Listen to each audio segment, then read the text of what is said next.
Quand j'ai entendu le mot mu, étrangement, ce qui m'est venu à l'esprit, c'est le nom d'un continent, en fait, mythique. Donc je me suis dit, tiens, ça va me faire voyager. Et cette notion d'arpenter un peu des territoires inconnus. Et en même temps, mu, c'est aussi en lien pour moi avec la mutation, avec la transformation, voilà, l'évolution, quelque chose en attente, à la fois d'être défriché et en même temps d'être transformé. Je pense que la complexité, elle nous fait une proposition, encore une fois, qui est d'envisager que la clinique ne soit plus portée par le seul patient, mais qu'elle soit finalement au cœur de la relation entre un soignant et un soigné, qui tous deux sont en situation de vulnérabilité, de manière asymétrique, puisqu'il y en a quand même un qui est plus vulnérable que l'autre, qui demande de l'aide, mais une vulnérabilité partagée, néanmoins.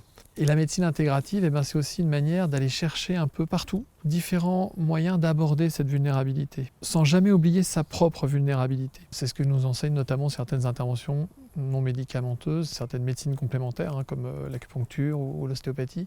On va vers l'autre, tout en étant conscient de là d'où on vient, d'où on part, et on s'arme pour avancer ensemble vers une solution en fait.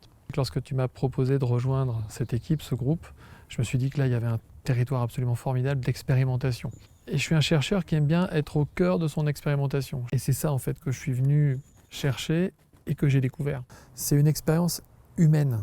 On vient avec finalement son savoir, avec ses blessures, mais aussi avec toutes ses forces. On n'est plus dans une posture où l'enseignant délivre en fait son message et où l'apprenant passivement l'adopte. Les apprenants m'ont énormément apporté et la construction a été réciproque.